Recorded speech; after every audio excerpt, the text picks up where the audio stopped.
Assalamualaikum warahmatullahi wabarakatuh.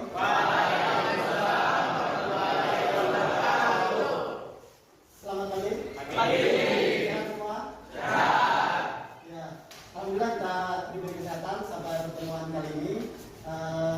Untuk mengawali pertemuan kali ini, Bapak harap salah satu bisa memimpin doa. Mulai pelajaran hari ini, marilah kita berdoa menurut agama dan kepercayaan masing-masing. Kekuasaan legislatif dan kekuasaan yudikatif itu. Jadi suprastruktur adalah keadaan kehidupan negara pihak yang demikian sejauh dapat dicatat dari satu lembaga tinggi negara, presiden, DPR, MPR, MK. Berarti kalian sudah mendengar cukup jelas apa yang dimaksud dengan suprastruktur. Bapak akan membahas tentang partisipasi masyarakat dalam politik. Lalu partisipasi menurut kalian apa?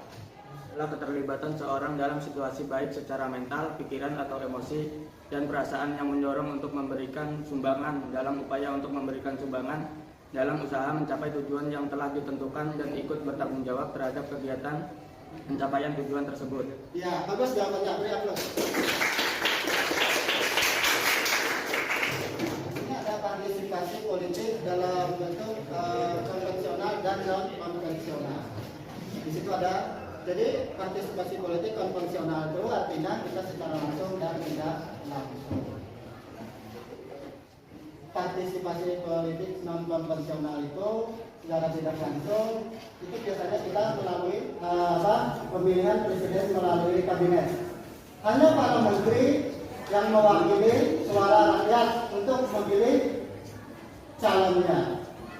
Lalu yang secara langsung yang disempurnakan, artinya kita memilih secara langsung menggunakan hak pilih. Kita datang langsung ke tempat pemilu. Ada yang bertanya? Siapa saja yang bisa menyalurkan aspirasi politiknya dalam pemilu tersebut? Oh, pertanyaan yang bagus. Ya. Kalian ini ada yang 17 tahun? 17 itu sebagai contoh, tapi dia belum menyalurkan aspirasi hak pilihnya di dalam pemilu. Jadi orang yang siapa saja yang bisa menyalurkan hak pilihnya di dalam pemilu itu warga negara berusia minimal 17 tahun atau sebelum 17 tahun dia sudah pernah menikah. Belum pernah 17 tahun, belum sampai 17 tahun tapi dia sudah pernah menikah. Itu bisa siapa saja. Jadi usia warga negara yang sudah 17 tahun, belum 17 tapi sudah pernah menikah, itu dianggap bisa. Dan warga negara Indonesia asli dan warga negara asing yang sudah berdomisili di Indonesia itu yang bisa menggunakan, maksud kamu yang siapa saja yang bisa menggunakan hak pilihnya dalam pemilu. Pilihnya dalam pemilu itu salah satunya adalah orang warga negara asing. Dan warga negara Indonesia selain belum 17 orang yang hilang ingatannya. Artinya dalam bahasanya orang gila. Walaupun 17 tahun, tapi di situ dia tidak bisa menggunakan hak pilihnya karena dia sebab gila.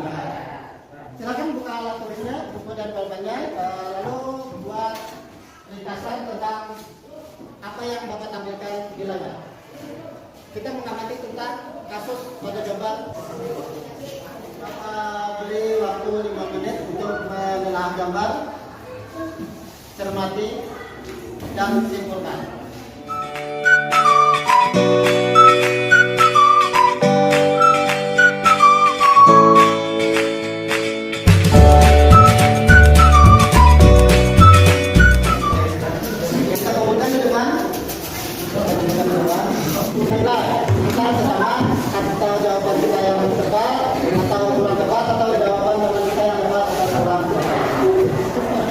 Bisa dimulai dari sini.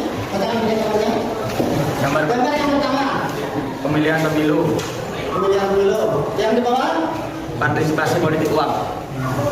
Ini. Politik uang dengan memberi uang pada warga agar memilih seseorang tertentu pada pemilu. Iya, itu tepat benar teman-teman. Untuk kesempatan kali ini, Bapak bisa Bapak simpulkan pertemuan kali ini apa yang Bapak jelaskan sebelumnya dan gambar yang Bapak sampaikan. Jadi, lembaga-lembaga negara itu yang memfasilitasi lembaga ini partisipasi masyarakat dalam politik atau dalam lembaga politik. Jadi lembaga politik itu di dalamnya itu mengatur tentang stabilitas politik.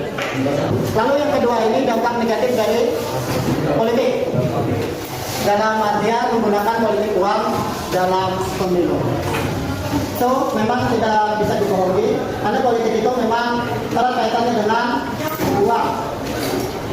Nah, jadi di mana generasi sekarang itu bisa paling tidak meminimalkan politik berdasarkan politik uang. Jadi kalian ini yang meneruskan generasi sebelumnya. Nah, di mana dunia politik itu harus bersih dari politik uang. Apa yang disebut dengan good government. Sampai di sini ada pertanyaan? Tidak ada. Kalau tidak ada pertanyaan, untuk materi depannya kalian bisa belajar di rumah tentang materi partisipasi warga negara dalam sistem politik di Indonesia. Itu nanti kalian pelajari di rumah bidang politik. Jadi contoh konkret perwujudan partisipasi politik dapat dilihat dari bidang politik, bidang ekonomi, bidang sosial budaya. Ingat materi untuk berikutnya ya.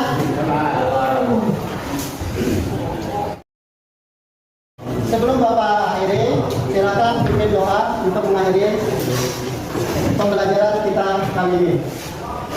Silakan pimpin doa. Sebelum kita mengakhiri pelajaran ini, maka kita berdoa bersama-sama berdoa. Sekian dari Bapak, salah hilaf maaf.